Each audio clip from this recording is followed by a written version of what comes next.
ಆಚಿ ಮಸಾಲ. ಎಂತ ಅಡಿಗೆಯ ರುಚಿಯಾಗೋ ರಹಸ್ಯವು 20 ರೂಪಾಯಿ. ಇವತ್ತಿನ ರೈತರ ಪರವಾಗಿ ಪಾದಯಾತ್ರೆಯನ್ನ ಇವತ್ತೇನು ಪ್ರಾರಂಭ ಮಾಡ್ತಾ ಇದ್ದೀರಿ, ಇಲ್ಲಿ ನೆರೆದಿರ್ತಕ್ಕಂಥ ಎಲ್ಲ ನನ್ನ ರೈತ ಕುಟುಂಬದ ಎಲ್ಲ ಆತ್ಮೀಯರು, ಹಿರಿಯರು, ಯುವಕ ಸ್ನೇಹಿತರಿಗೆ, ಯಾಕೆಂದ್ರೆ ನಾನು ಜನತಾದಳದ ಕಾರ್ಯಕರ್ತರು ಅಂತ ಹೇಳಲ್ಲ. ಜನತಾದಳ ಇರ್ತಕ್ಕಂಥದ್ದು ಈ ಪಕ್ಷ ಉಳಿದಿದ್ರೆ ಗ್ರಾಮೀಣ ಪ್ರದೇಶದ ರೈತ ಬಂಧುಗಳಿಂದ ಅನ್ನೋದನ್ನ ನಮ್ಮ ಜೀವನದಲ್ಲಿ ನಾವು ಮರೆಯೋರಲ್ಲ.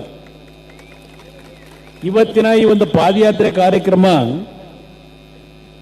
ನಮ್ಮ ಬೈರಬಂಗ್ಲಾ ಭಾಗದಲ್ಲಿ ಇರ್ತಕ್ಕಂಥ ಯಾವೊಂದು ಬಿಡದಿ ಇಂಟಿಗ್ರೇಟೆಡ್ ಟೌನ್ಶಿಪ್ನ ಹೆಸರಿನಲ್ಲಿ ಈ ಸರ್ಕಾರ ಫಲವತ್ತಾದ ಭೂಮಿಗಳನ್ನು ಈ ಕಾರ್ಯಕ್ರಮಕ್ಕೆ ತೆಗೆದುಕೋಬೇಕು ಅಂತಕ್ಕಂಥ ನಿರ್ಧಾರ ಮಾಡಿ ನೋಡ್ರು.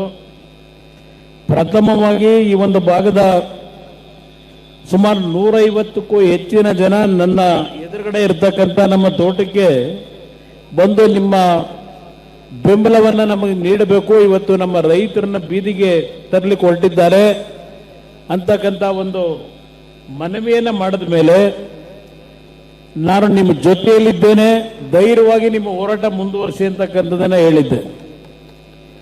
ಇವತ್ತು ನಾನು ಈ ಭಾಗದ ರೈತರಿಗಷ್ಟೇ ಅಲ್ಲ, ವಿಶೇಷವಾಗಿ ರೈತ ಕುಟುಂಬದ ನನ್ನ ಸಹೋದರಿಯರು, ತಾಯಂದಿರು ನಿರಂತರವಾಗಿ 516 ದಿನಗಳ ಕಾಲ ಯಾವುದೇ ರೀತಿಯ ಬೆದರಿಕೆಗಳಿಗೆ, ಯಾವುದೇ ರೀತಿಯ ಒಂದು ವಿಕೋಪದಲ್ಲಿ, ಇಲ್ಲಿ ಮಳೆ ಆದಾಗ, ಬಿಸಿಲಿದ್ದಾಗ ಯಾವುದನ್ನು ಲೆಕ್ಕಿಸದೆ ನಿರಂತರವಾಗಿ ನನ್ನ ತಾಯಂದಿರು ಇಲ್ಲಿ ಹೋರಾಟ ಮಾಡಿದ್ದೀರಿ.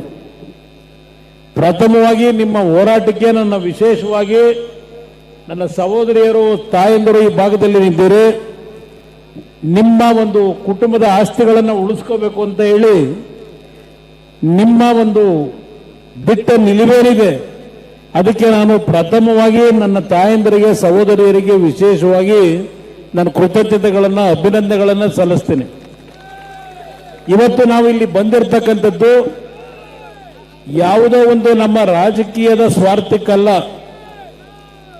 ನೀವೇನು 516 ದಿನಗಳಿಂದ ನಿಮ್ಮ ಹೋರಾಟ ಮಾಡ್ತಾ ಇದ್ದೀರಿ, ನಿಮ್ಮ ಹೋರಾಟವನ್ನು ಇವತ್ತು ಗೌರವಿಸುತ್ತೆ. ಈಗಿನ ಸರ್ಕಾರ ಈ ಭಾಗದ ಶಾಸಕರ ನಡವಳಿಕೆಗಳನ್ನು ಏನು ನೋಡ್ತಾ ಇದ್ದೇವೆ, ಆ ಹಿನ್ನೆಲೆಯಲ್ಲಿ ಇವತ್ತಿನ ದಿನ ಪಾದಯಾತ್ರೆಯ ಕಾರ್ಯಕ್ರಮವನ್ನು ನಿಗದಿ ಮಾಡಿದ್ದು ನಮ್ಮ ಅಶೋಕಣ್ಣ ಅವರು ಇಲ್ಲಿ ಬಂದಿದ್ದಾರೆ. ಇವತ್ತು ರಾಜ್ಯದಲ್ಲಿ ಅಧಿಕೃತ ವಿರೋಧ ಪಕ್ಷದ ನಾಯಕರಾಗಿ ಪ್ರತಿನಿಧಿಸ್ತಾ ಇದ್ದಿರ್ತಕ್ಕಂಥದ್ದೇನಿದೆ, ಬಿಜೆಪಿಯ ನಾಯಕರೇನಿದ್ದಾರೆ, ನಮ್ಮ ಪಕ್ಷದ ಸುರೇಶ್ ಬಾಬು ಅವರ ಜೊತೆಯಲ್ಲಿ ನಮ್ಮ ಪಕ್ಷದ ಎಲ್ಲ ಶಾಸಕ ಮಿತ್ರರು, ಮಾಜಿ ಶಾಸಕ ಮಿತ್ರರು, ಯಾಕೆಂದ್ರೆ ಎಲ್ಲರೂ ಇದ್ದಾರೆ ಇಲ್ಲಿ. ನಮ್ಮ ಮಂಡ್ಯ ಜಿಲ್ಲೆಯ ಎಲ್ಲ ನಾಯಕರು ಇದ್ದಾರೆ. ಒಬ್ಬೊಬ್ಬರ ಹೆಸರನ್ನ ಹೇಳಲಿಕ್ಕೆ ಹೋದ್ರೆ ಸಮಯ ಆಗ್ತದೆ. ಪಕ್ಕದ ಚಿಕ್ಕಬಳ್ಳಾಪುರದಿಂದಲೂ ಬಂದಿದ್ದೀರಿ, ತುಮಕೂರು ಜಿಲ್ಲೆಯಿಂದ ಬಂದಿದ್ದೀರಿ, ಚಿತ್ರದುರ್ಗದ ನಮ್ಮ ರೈತರು ಕಾಣ್ತಾ ಇದ್ದೀರಿ, ಇಲ್ಲಿ ಎಲ್ಲ ಕಡೆಯಿಂದ ಬಂದಿದ್ದಾರೆ.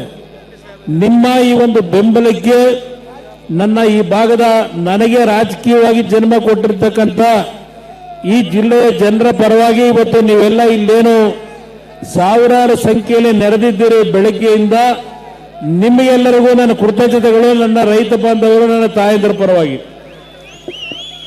ಇವತ್ತು ಈ ಬಿಡದಿಯ ಒಂದು ಯೋಜನೆ ಏನಿದೆ, ಕಾಂಗ್ರೆಸ್ ನಾಯಕರುಗಳು ನಮ್ಮ ಮೇಲೆ ದೋಷ ಕೊಡ್ತಾ ಇದ್ದಾರೆ. ಬಹುಶಃ ಯಾರಾದರೂ 2006ರಲ್ಲಿ ಹಿರಿಯರು ಈ ಭಾಗದಲ್ಲಿ ಇನ್ನೂ ಉಳಿದಿದ್ರೆ ಅವರಿಗೆ ವಿಷಯ ಗೊತ್ತಿದೆ. ಬಹುಶಃ 2006 ಈ ಒಂದು ಯೋಜನೆ ಪ್ರಾರಂಭ ಮಾಡಬೇಕು ಅಂತಕ್ಕಂಥದ್ದು ನಾವೇನಿಟ್ಟಿರಲಿಲ್ಲ. ನಿನ್ನೆ ದಿನ ನಾನು ಯಾವ ಬೆಂಗಳೂರು ಮೈಸೂರು ರಸ್ತೆ BMICPA ಪ್ರಾಜೆಕ್ಟ್ನ ಬಗ್ಗೆ ಅವತ್ತು ಒಂದು ತೀರ್ಮಾನ ಏನಾಗಿತ್ತು, ಆ ತೀರ್ಮಾನದ ಪ್ರಕಾರ 5 ಟೌನ್ಶಿಪ್ಗಳನ್ನು ಮಾಡ್ತಕ್ಕಂಥ ಒಂದು ಕಾರ್ಯಕ್ರಮ ಏನಿತ್ತು, ಅದು ಯಾವುದನ್ನೂ ಮಾಡದೆ ಬೆಂಗಳೂರು ನಗರದಲ್ಲಿ ಒತ್ತಡಗಳೇನಿತ್ತು ಆ ಒತ್ತಡಗಳನ್ನು ಸರಿಪಡಿಸಲಿಕ್ಕೆ ಏನು ಮಾಡಬಹುದು ಅಂತ ಹೇಳಿ ಕೆಲವು ಪ್ರಪೋಸ್ಗಳನ್ನು ಇಟ್ಟಂಥದ್ದು. ನಮ್ಮ ಕಾಲದಲ್ಲಾಗಲಿ ಬಿಜೆಪಿಯ ಕಾಲದಲ್ಲಾಗಲಿ ನಾವು ಈಗಿನ ಸರ್ಕಾರದಲ್ಲಿ ದ ಗ್ರೇಟ್ ಶಿವಕುಮಾರ್ ಯಾವೊಂದು ಪ್ರಾಥಮಿಕ ಅಧಿಸೂಚನೆ ಅಂತಿಮ ಅಧಿಸೂಚನೆಯನ್ನೇನು ಹೊರಡಿಸಿದ್ದಾರೆ 2025ನೇ ಇಸ್ವಿವರೆಗೆ ಈ ಭಾಗದಲ್ಲಿ ಯಾವುದೇ ಭೂಮಿಯನ್ನ ನಾವು ಪ್ರಾಥಮಿಕ ಅಧಿಸೂಚನೆಯನ್ನು ಹೊರಡಿಸಿರಲಿಲ್ಲ. ಇವತ್ತು ಈ ಭಾಗದಲ್ಲಿ ಈ ಅಧಿಸೂಚನೆಯನ್ನು ಹೊರಡಿಸಿದ್ದಾರೆ. ಈಗ ಬರಬೇಕಾದರೆ ಒಂದು ಸಂದೇಶ ನೋಡಿದೆ.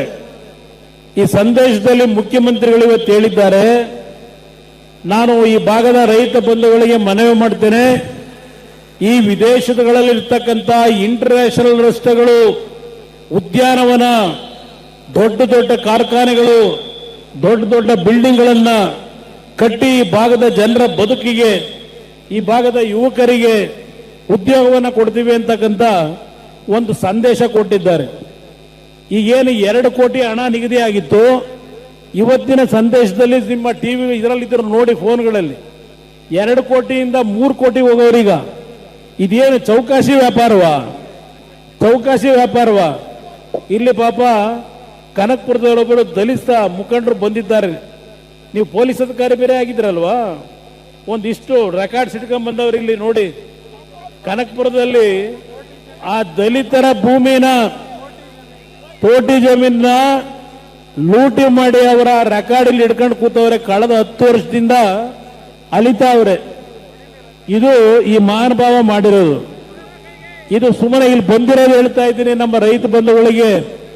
ಇವತ್ತು ಯಾವ ಒಂದು PMIC ಪ್ರಾಜೆಕ್ಟ್ ಇದೆ, ಆ ಪ್ರಾಜೆಕ್ಟ್ನಲ್ಲಿ ಬೆಂಗಳೂರು ಸುತ್ತಮುತ್ತ ಇರ್ತಕ್ಕಂಥ ಹಲವಾರು ರೈತರು ಅವರ ಜಮೀನುಗಳನ್ನ ಇಲ್ಲಿವರೆಗೆ 30 ವರ್ಷದಿಂದ 1 ನಯಾ ಪೈಸಾ ದುಡ್ಡು ಕೊಟ್ಟಿಲ್ಲ. ಅವರಿಗೆ ಸೈಟ್ ಕೊಡ್ತೀವಿ ಅಂತ ಹೇಳಿದ್ರು. 4,000 ಕುಟುಂಬಕ್ಕೆ ಇನ್ನೂ ಸೈಟ್ ಕೊಟ್ಟಿಲ್ಲ. 30 ವರ್ಷದ ಕಾರ್ಯಕ್ರಮ. ಶಿವಕುಮಾರ್ ಅವರೇ, ನೀವೇ BMICPA ಅಂತ ಹೇಳಿ ಅಥಾರಿಟಿ ಮಾಡಿ, ಆ ಅಥಾರಿಟಿಯ ಅಧ್ಯಕ್ಷರು ಆ BMIC ಪ್ರಾಜೆಕ್ಟ್ಗೆ ಏನಪ್ಪ ಮಾಡಿದ್ದು ನೀವು? ಅದನ್ನೇ ಮಂಜಣ್ಣ ಅವರು ಕೇಳ್ತಾ ಇರೋದು. ಇವತ್ತು 5 ಟೌನ್ಶಿಪ್ ಮನೆ ಹಾಳಾಗೋಗ್ಲಿ. ಬೆಂಗಳೂರು ಸುತ್ತಮುತ್ತ ರೈತರನ್ನ ಒಕ್ಕಲೆಬ್ಬಿಸಿ ಪೊಲೀಸ್ ಲಾಠಿ ಚಾರ್ಜ್ ಮಾಡಿ ಹಲವಾರು ಬಡ ರೈತ ಕುಟುಂಬದ ಹಲವಾರು ಯುವಕರನ್ನ ಜೈಲಿಗೆ ಕಳಿಸಿ ಇವತ್ತಲ್ಲಿ ಜಮೀನು ಲೂಟಿ ಮಾಡಿದಿರಲ್ಲ.